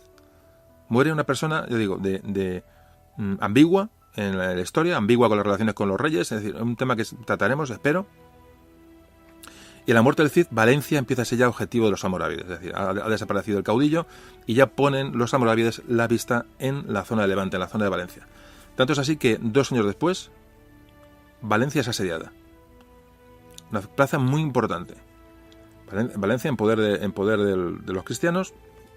Hay un intento de Alfonso VI de romper el asedio. Y hay una batalla, una batalla que se produce en Cullera, que no tiene un vencedor claro. Pero ve a Alfonso VI que eso es imposible, o sea, que el asedio de Valencia es costoso, es imposible, y prácticamente deja a Valencia caer, y es conquistada en el 1102. Había cambiado por completo la situación en Levante, había cambiado por completo la situación en el Valle del Ebro, que era, digamos, la frontera de ese reino de León o de Castilla por el este. Automáticamente la taifa de Zaragoza deja pagar tributos a su alrededor. El reino de Albarracín pasa a dominar Almorávide. Hubo victorias con los condes catalanes, parece ser que intentan también parar ese avance de Almorávide, son derrotados también en esta zona del Ebro. Es decir, la situación es complejísima ante este avance, Almorávide, fortísimo. ¿Qué pasa cuando se pierde Valencia? Pues que hay que asegurar como sea el paso de la meseta hacia el Valle del Ebro. Es fundamental, esta frontera hay que defenderla como sea. Se lanzan algunas cabalgadas racias hacia el sur, más abajo de Toledo. Es decir, hay un intento de reacción cristiana porque ven que se les viene encima este aluvión, ¿no?, almorávide. Y sí es cierto que los almorávides no aprovechan también la situación de clara ventaja. Como pasó anteriormente, pues por motivos que ahora mismo son muy difíciles de desentrañar, los almorávides tampoco aprovechan esta superioridad para dar un golpe mucho más definitivo a los reinos cristianos. Llegamos al año 1106, en que muere el famoso emir Yusuf ibn Tasufin, el líder almorávide, y le sucede su hijo Ali ibn Yusuf. Pues este Ali ibn Yusuf reúne un enorme ejército otra vez, que se lanza hacia hacia el cauce del río Henares. El cauce del río Henares que le va a llevar para subir hacia el Ebro, y aquí en este momento llegamos a una de las batallas más importantes, que va a marcar un poco también un antes y un después, que es la batalla de Uclés. Uclés es una ciudad fundamental, una ciudad estratégica, y ya se va a producir una gran batalla de la que os hablamos enseguida.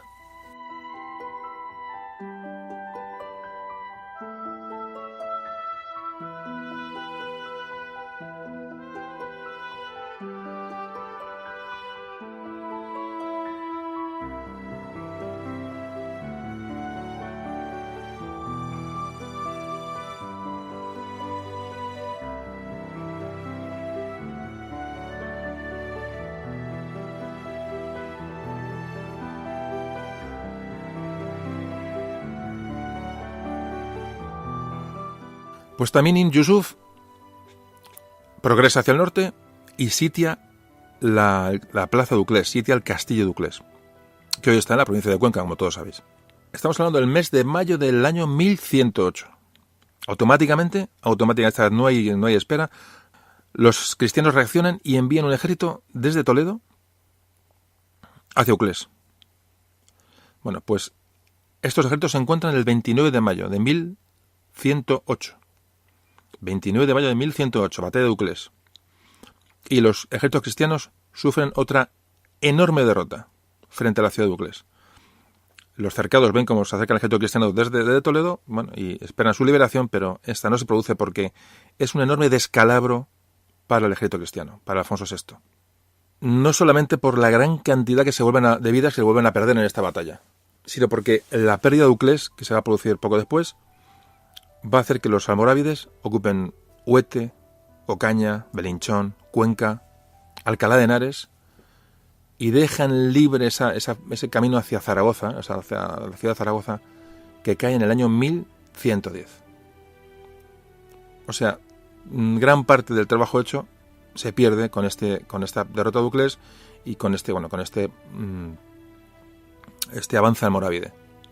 Pero quisiera un poco parar en este capítulo de Uclés porque hay un hecho muy importante y un hecho también histórico de reseñar. Y es, si las consecuencias militares, políticas fueron desastrosas para Alfonso VI y para los reinos cristianos, se produce un motivo de zozobra para Alfonso VI mucho más importante que ya las derrotas en sí. Y es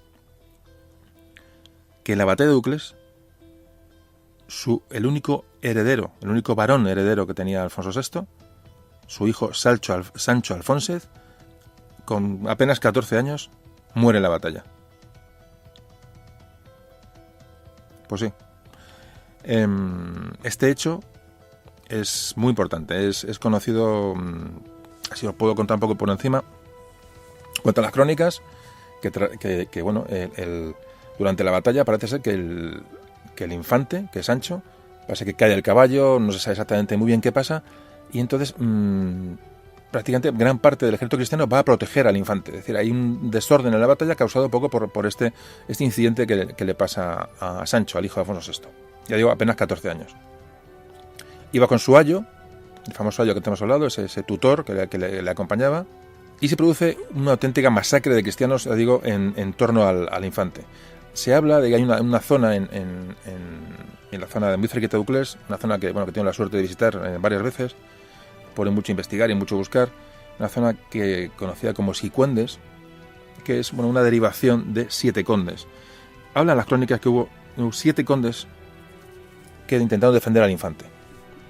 O sea, una gran cantidad de tropas se dedicó un poco a la huida del infante y sacarle del campo de batalla como se pudiera, ¿no?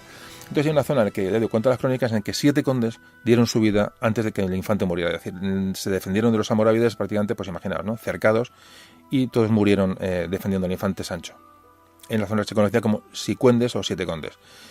Maravilloso toda esta historia porque realmente luego pisar esos terrenos es una auténtica delicia, ¿no? Y yo aconsejo que vayáis a Ucles. Hay unas vistas preciosas, hay un monasterio precioso y podéis un poco imaginar lo que allí pudo suceder. Quedan trozos de muralla, lienzos de muralla. Es una zona, un sitio bonito, está en la carretera de Madrid-Valencia, es fácil de acceder para los que viváis cerca o alguna vez paséis por allí. Y os recomiendo que paséis por Ucles y recordéis esto que estamos aquí pensando, que estamos rememorando, ¿no?, en este programa. Vale la pena. Entonces, como os digo, esa es una de las versiones de la muerte del infante Sancho.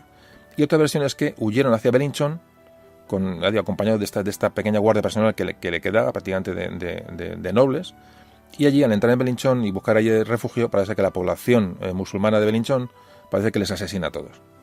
Ahí existen estas dos versiones, ¿no?, que muere en Belinchón o que muere en el campo de batalla. Lo que sí es cierto es que en la huida del ejército cristiano la retrasó mucho el infante. Parece que es una cosa que todo el mundo llega a esa conclusión, un poco esa devoción que tenían por este niño, de 14 años. No vale de nada porque al final mueren. Las bajas son tremendas. Hablan en las crónicas musulmanas que los musulmanes hicieron es una costumbre, con las cabezas los cristianos hicieron una montonera, hablan de 2.000 cabezas cortadas. Imaginaos la cuestión, ¿no? O sea, terrorífico. Y ya digo, esto viene en las crónicas que cuentan y que nos han llegado hasta hoy. Y entonces que nos queda esa duda, si el infante murió en el campo de batalla o murió en Belinchón. Tampoco tiene mucha importancia, pero el caso es que muere, 14 años. Alfonso VI se encontraba en Sagún en ese momento y no acudió a la batalla por esa herida que prácticamente le dejó muy tocado de la batalla de Sagrajas. Ya digo que estuvo a punto de morir. Parece que fue un lanzazo o fue un espadazo en el muslo, parece ser que se cuenta. Prácticamente se desangró y le dejó la pierna prácticamente inservible y no podía prácticamente montar a caballo. Esa herida le mantuvo apartado del campo de batalla. También es verdad que hay que recordar siempre que, imaginaos, Alfonso VI, rey de León, rey de Castilla, rey de Galicia, participaba en primera línea de batalla, iba a Sagrajas, estuvo y se le hirió. Es decir, que hay gente que un poco tiene ese concepto de rey, ¿no? El rey líder, pero rey líder también en el campo de batalla, que tiene su importancia y conviene muchas veces remarcarlo. Entonces, como os digo, Alfonso se encontraba en Sagún y recibe la noticia de la muerte de su hijo, de Sancho. Está parece muy relacionado, según cuentan, entre la herida de Sagrajas y parece que la muerte de su hijo parece que precipita los acontecimientos. Se ha quedado sin heredero varón al trono de León. Y el golpe es importantísimo. De alguna manera, fijaos cómo se va a producir un parón en la Reconquista de aproximadamente unos 30 años. 30 años de parón en la Reconquista, que se dice pronto. Alfonso VI pide una ayuda a los territorios del norte, a los territorios europeos, para que se organice una cruzada. pero realmente, bueno, pues aunque se consolidan es decir, los almorávides no suben más hacia el norte, pero se llega a consolidar un poco la frontera, pero realmente se han perdido muchos territorios que Alfonso VI había conquistado.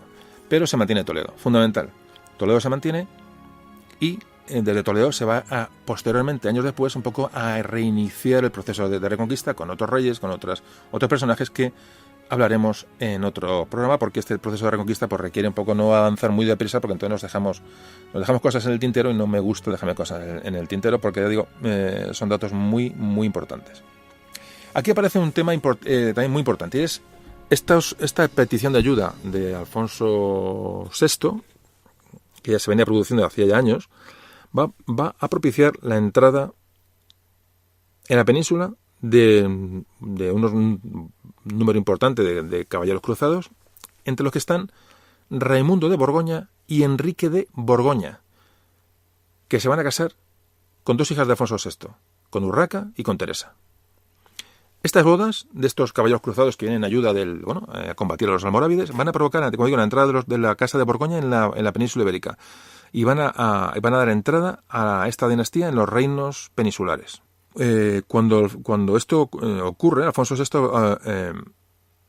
cuando ya estamos hablando un poco unos años atrás, cuando el empuje al almorávides es tan fuerte, Alfonso VI lo que hizo fue darle al Cid la zona de Levante, es decir, darla bajo su tutela.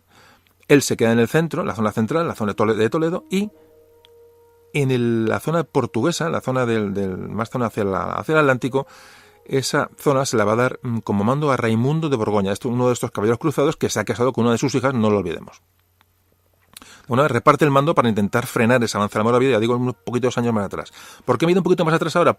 Y hablo de esto de Borgoña, porque esta entrada de la Casa de Borgoña en España, o mejor dicho, en la península, y este Enrique de Borgoña, que va a llegar a la zona portuguesa, va a dar origen a Portugal.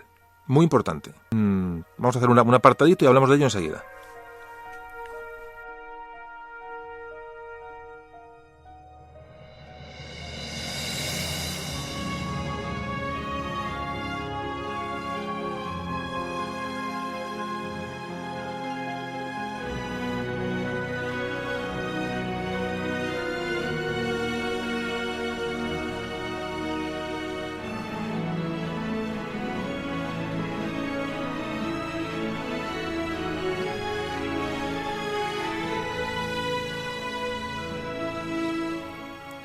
Bueno, como decíamos, entró la Casa de Borgoña en la península, en los reinos cristianos, que, como decíamos, va a dar origen al condado llamado de Portugal con C, portucalense, un condado independiente. Bueno, esta dinastía de Borgoña perduró, una vez que entran estos caballeros de borgoñeses en este momento, hasta el año 1369, es decir, siglos después, cuando el último rey de la Casa de Borgoña, que es Pedro I el Cruel, va a morir a manos de su hermanastro Enrique II. Enrique II, que ya es un trastámara, ¿vale? La dinastía de los trastámaras, la dinastía de los trastámaras, que gobernó en Castilla, que gobernó en Aragón, que llegó, cuyo último eslabón fue Juana I de Castilla o Juana la Loca. Muy importante ya la dinastía de los Trastámara. Pero bueno, pues antes tuvieron, digamos, la Casa de Borgoña, pues es decir, que nos suene todas estas series de conceptos porque son importantes. Y sobre todo la dinastía de los Trastámaras, que ya hemos hablado de ella en algunos capítulos, evidentemente, pero bueno, hablaremos posteriormente. Bueno, pues esta es un poco lo importante. Cómo entra la Casa de Borgoña, entra en España a través de Alfonso VI y la ayuda que pide a los caballeros cruzados del norte. No quiero alargarme, pero creo que es interesante hablar un poco cómo se forma Portugal. Bueno, hablamos de un tal Raimundo de Borgoña y Enrique de Borgoña. Bueno, pues Raimundo, que es la primera persona que Alfonso VI le da la zona como responsabilidad, había perdido Lisboa, había perdido Santarém, había perdido, a manos de los almorávides, muchísimos territorios, no defiende la línea del Tajo, y entonces Alfonso VI decide, meter a Enrique de Borgoña también a ayudarle a defender la zona, lo que es la zona portuguesa, la zona del Tajo portugués. Entonces divide entre los dos, digamos, la defensa para intentar parar el empuje almorávide. La situación era muy compleja. Esto es un poquito antes de Duclés. Bueno, Enrique de Borgoña ya empieza a ser una persona ambiciosa, es decir, ya empieza a meterse en la corte de Alfonso VI, y bueno, cuentan, ya digo, los historiadores que han investigado el tema, cómo ya se le ve las ansias de ese condado que tienen al oeste de la península, un poco, bueno, pues buscar cierta independencia del Reino de León. Esto enseguida se empieza a ver. De hecho, este conde Enrique de Borgoña, ese condado que le da Alfonso VI para, ya digo, defenderlo de los almorávides, de esa marca que pone al norte del Tajo, empieza ya por su cuenta a aumentar la repoblación, empieza a dar fueros a villas, como hacían, bueno, al uso castellano y al uso leonés, estos sistemas de fueros, ¿no? de fundación de villas para que la gente las repoblara y ir avanzando hacia el sur de una manera prácticamente casi suicida en muchos casos. Hablamos de ello en el podcast de la frontera del Duero, es un tema precioso, la repoblación es un tema precioso, la repoblación de la península en tipo de reconquista es apasionante, ¿no? Como se llama a la gente a que vayan a habitar zonas que eran prácticamente, digo, en muchos casos eran suicidios, ¿no? Y entonces puede ser que este Enrique de Borgoña en la zona portuguesa hace lo mismo y instala, digamos, su sede o su ciudad de la que va a manejar este entramado en Guimaraes. Allí llama a más compatriotas suyos del norte, compatriotas suyos, digamos, como se llaman ultramontanos, ¿no? Se llama ultramontanos a todo lo que venía detrás de los Pirineos.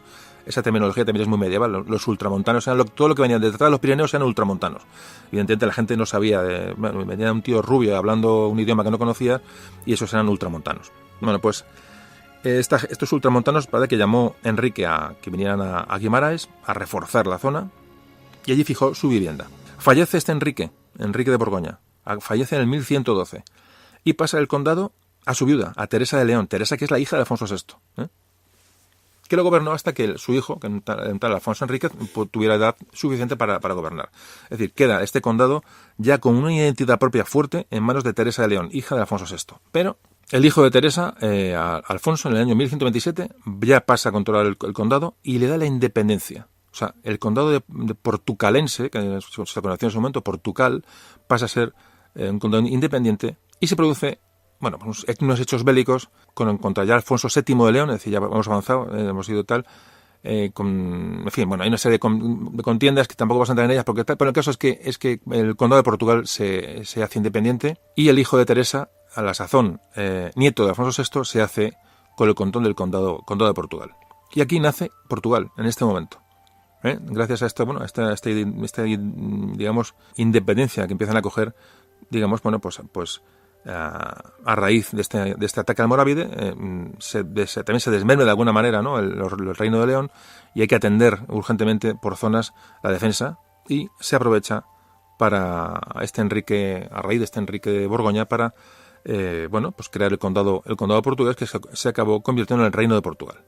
Bueno, pues esto lo he comentado un poco porque nace, fijaros la importancia, hemos metido mucho rollo y muchos datos, lo sé, soy consciente, pero es muy importante porque fijaros todo lo que hemos hablado, o sea, hemos hablado de muchísimos datos y sobre todo hechos muy importantes, la conquista de Toledo, el avance del Duero al Tajo, la repoblación, el nacimiento del condado de Portugal, importantísimo, como hemos hablado del condado de Barcelona, hemos hablado de Pamplona, hemos hablado de Aragón, es decir, en un momento, claro, hemos resumido esto en muy poco tiempo, pero como siempre os digo, os invito a que leáis sobre el asunto y que os documentáis, de verdad, es que es fundamental. Hay que leer, si os gusta esto, leéis, si no os gusta, pues no hay nada que hacer, pero si os gusta, os llama la atención y tenéis un poco de inquietud, yo os doy un poco en la pista, ¿no? Y si leéis un poquito fuentes en condiciones y un poco cribáis autores para echarles un vistazo, vais a disfrutar mucho con la historia, porque más el que menos, pues en su zona, en sus orígenes, pues tiene pues un castillo, tiene una zona donde él ha crecido, y tenéis un monasterio, tenéis reyes, no sé, es muy rica la historia de España y apetece pues conocer uno de dónde viene y dónde vive y dónde, en fin, yo lo veo muy interesante, por eso os dejo un poquito esta puerta abierta y sobre todo, ya digo, el tema es leer y tener un criterio propio, de verdad, lo decía el otro en el podcast de la leyenda negra, es que es clave que tengamos una formación sobre esto y tengamos un criterio propio. Entonces luego ya cada uno piense lo que dé la gana. Ya cada uno es libre de hacer y pensar lo que quiera, pero hay que informarse, de verdad, es informarse. Además, la historia de España es rica y bonita. En cualquier lugar de España en el que estéis, encontráis una historia rica. Además, una historia, digamos, que siempre nos une, porque si os fijáis, una historia de unión de alguna manera, salvo el tema de Portugal, que luego tomó otro rumbo, pero el resto, ya digo que tenemos una serie de lazos en común que son importantes y conviene siempre resaltar y disfrutar, ¿no? Es un poquito lo que me gusta siempre decir. Bueno, pues vamos a acabar con el tema de Alfonso VI y vamos a ver un poco de su vida, las mujeres que tuvo, para ya enlazar a una cosa de las que hemos hablado, muy por encima, y ya vamos hacia el epílogo del programa.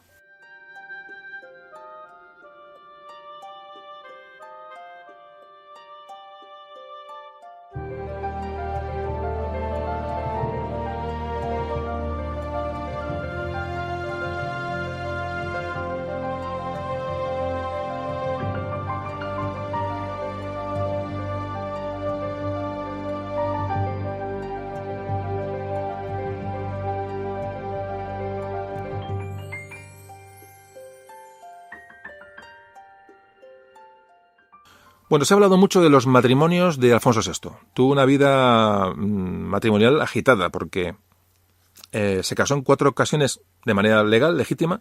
La primera mujer que tuvo fue Inés de Aquitania.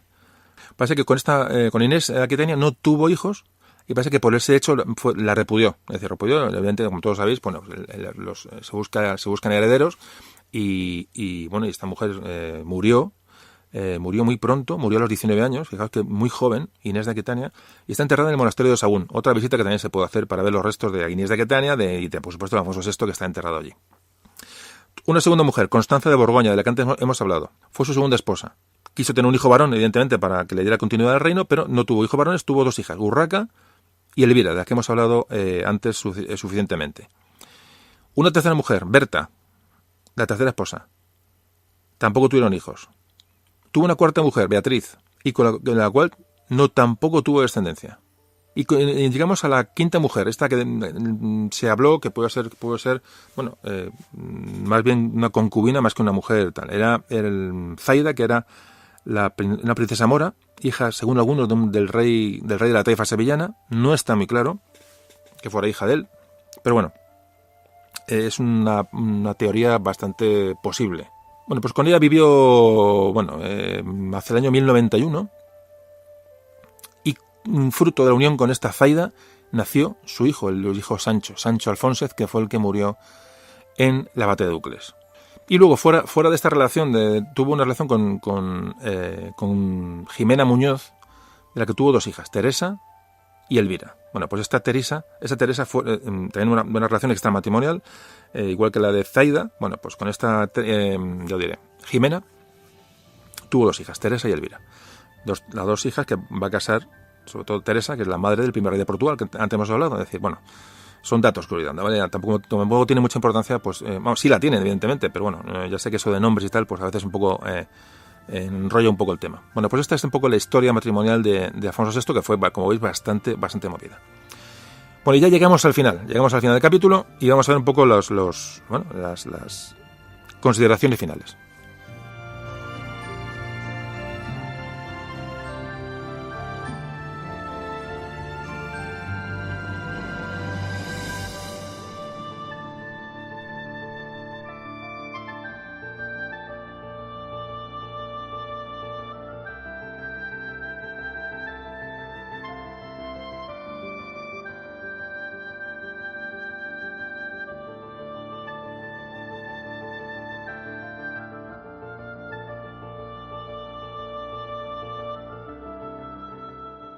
Alfonso VI falleció en la ciudad de Toledo el día 1 de julio de 1109. Parece ser que tenía 62 años de edad, puesto que la fecha de nacimiento tampoco está muy concreta. Su cadáver fue llevado a la localidad leonesa de Sahagún y allí fue enterrado en el monasterio de San Benito, según su voluntad. Tras muchos avatares, en la actualidad los restos de Alfonso VI están en el monasterio de las monjas benedictinas de Sahagún, Alfonso VI el Bravo. Y en un sepulcro muy cercano pues están restos de varias de sus esposas, de las que hemos hablado hace un momento. ¿Cuál es el legado de Alfonso VI? Bueno, pues podemos hablar de muchas cosas. Por ejemplo, en la cultura. Bueno, pues sobre todo Alfonso VI fomentó la expansión, la seguridad, el asentamiento, el crecimiento del Camino de Santiago. Muy importante. Hemos hablado siempre del Camino de Santiago como un canal de entrada de cultura, un canal de entrada de otras fuentes que venían de Europa. Es decir, era un poco el lugar donde se podía beber, ¿no?, la cultura que en ese momento se desarrollaba en otros países europeos. Eso sucedió en el Camino de Santiago.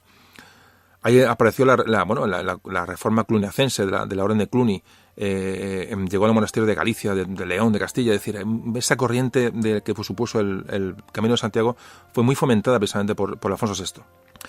Fomentó sobre todo el asentamiento de esa arquitectura románica, que fue el momento clave de la historia, ¿no? donde esto se desarrolló, y ya digo, sobre todo muy centrado en la zona del Camino de Santiago. En el Camino de Santiago, como decimos, pues se construyeron durante la época de Alfonso VI calzadas, puentes para cruzar los ríos, hospitales, hospederías, ¿no? para los peregrinos, muchos monasterios también para dar acogida al peregrino. Es decir, muy importante la labor del Camino de Santiago y muy importante cómo Alfonso VI potencia este asunto.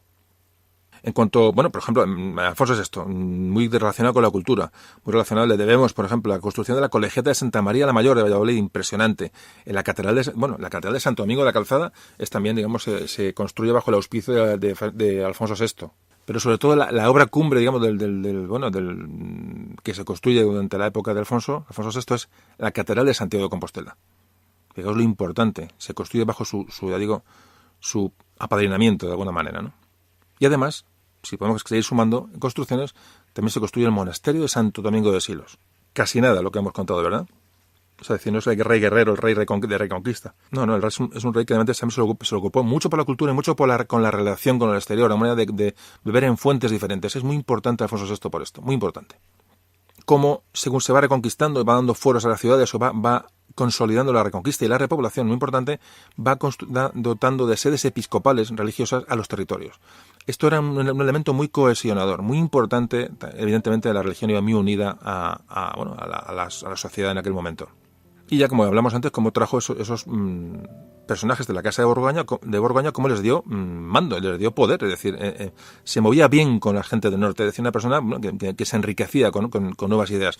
Digo que es muy importante este tema, aunque luego, como digo, la entrada de Enrique de Borgoña le llevó a la independencia del Condado de Portugal, pero bueno, son cosas de la historia. El caso es que si podemos recordar también a Alfonso VI por algo es por su espíritu repoblador, como antes decíamos.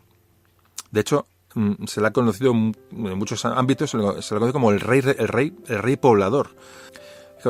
Se empezaron a construir ciudades en torno a unos ejes principales. Por ejemplo, uno de ellos, un eje, era el Camino de Santiago. Otra era una franja que iba, digamos, desde Coimbra, el Coimbra portugués, hasta Calahorra, esa franja de terreno. Y otra zona, entre las dos primeras que hemos dicho ahora mismo, que es en la que crecieron ciudades un poquito más libremente, como eran Braga, en Portugal, Palencia, Valladolid, Burgo de Osma, Silos. Bueno, estas ciudades crecieron, digamos, bajo el auspicio de Alfonso VI. La zona del Camino de Santiago y núcleos de comercio, núcleos urbanos importantes empezaron a acoger peregrinos como centros religiosos. Bueno, pues por ejemplo, fijaos, con que digamos poco, Nájera, León, Logroño, Santo Domingo de la Calzada, Fromista, Castrojeriz. Todas estas ciudades crecieron al amparo del Camino de Santiago. Y sobre todo cómo trajo, aparte de población rural que se incluyó en estos centros urbanos, también trajo mucha gente, como antes decíamos, de gente de ultramontanos, ultrapirenaicos, francos. Cómo Alfonso VI fomentó la llegada de gente del norte para poblar todas estas ciudades que se iban creando, para reforzar, para repoblar y para darle más fuste a su reino. Como decíamos antes, cómo fomentó ese régimen de concejos, ¿no? De ese régimen de fueros a esas ciudades. Como decíamos antes, su restauración, cómo se organizaron, cómo se les dio sede episcopal a cada zona de terreno que se iba repoblando. Por ejemplo, el Foro de Sepúlveda, muy importante. El Foro de Sepúlveda en el año 1076, que se hace también bajo el auspicio de Alfonso VI, muy importante, pues sirvió como modelo para otros fueros diferentes posteriores, ¿no? Jurídicamente. Importante, o sea, ya digo, Alfonso VI es un rey muy importante. Os sigo diciendo, abro puertas para que luego sigues investigando, que ya digo que es un personaje que dé mucho juego. Tenía Toledo como punta de lanza, pero había que dar fuerza a la retaguardia de Toledo. Entonces, como pobló zonas que estaban prácticamente deshabitadas. Por ejemplo, pobló Ávila, Segovia, Salamanca. Fijaos, estamos hablando que hoy son ciudades, son capitales de provincia. Bueno, pues estas ciudades las potenció Alfonso VI. Era llevar población allí para evitar otro empuje de otro ataque musulmán, ¿no? De alguna manera se tiene que ir reforzando, como hemos visto en otros capítulos. Y la importancia, lo mismo que hemos hablado de Alfonso VI, y de la repoblación, como también Alfonso I de Aragón, muy importante también en el tema de repoblación. Es decir, si juntamos a Alfonso I de Aragón con Alfonso VI de León y Castilla, encontramos esos grandes reyes repobladores o pobladores. Pues terminamos.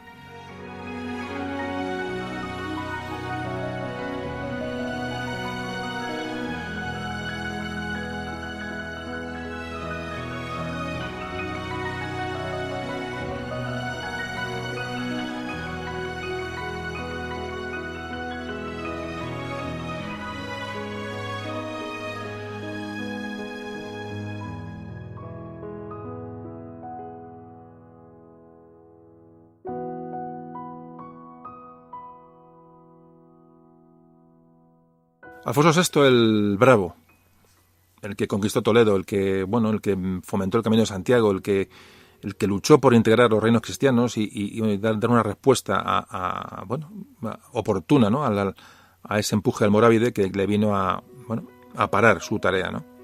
Pues en los últimos años de su reinado vio como su obra, pues si no venirse abajo, prácticamente quedaba frenada. Como antes dijimos, hubo 30 años en los que no hubo prácticamente ni un metro de avance hacia el sur.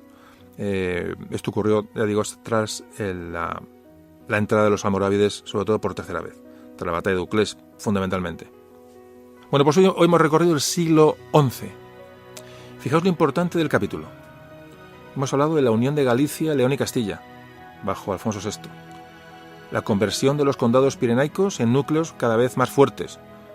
Por ejemplo, hemos hablado de los momentos dominantes del rey Sancho Garcés III, el de Pamplona, que hemos dicho Sancho III el Mayor, un importante rey de Pamplona, que me gusta que nos quedemos con algunos nombres. ¿Cómo parece el reino de Aragón a la muerte de este rey, de Sancho III? Hemos hablado de la consolidación del condado de Barcelona, muy importante. Por otro lado, luego hemos hablado de cómo nació Portugal, propiciado por esta división territorial que está obligado a hacer Alfonso VI para defenderse de los ataques de los almorávides.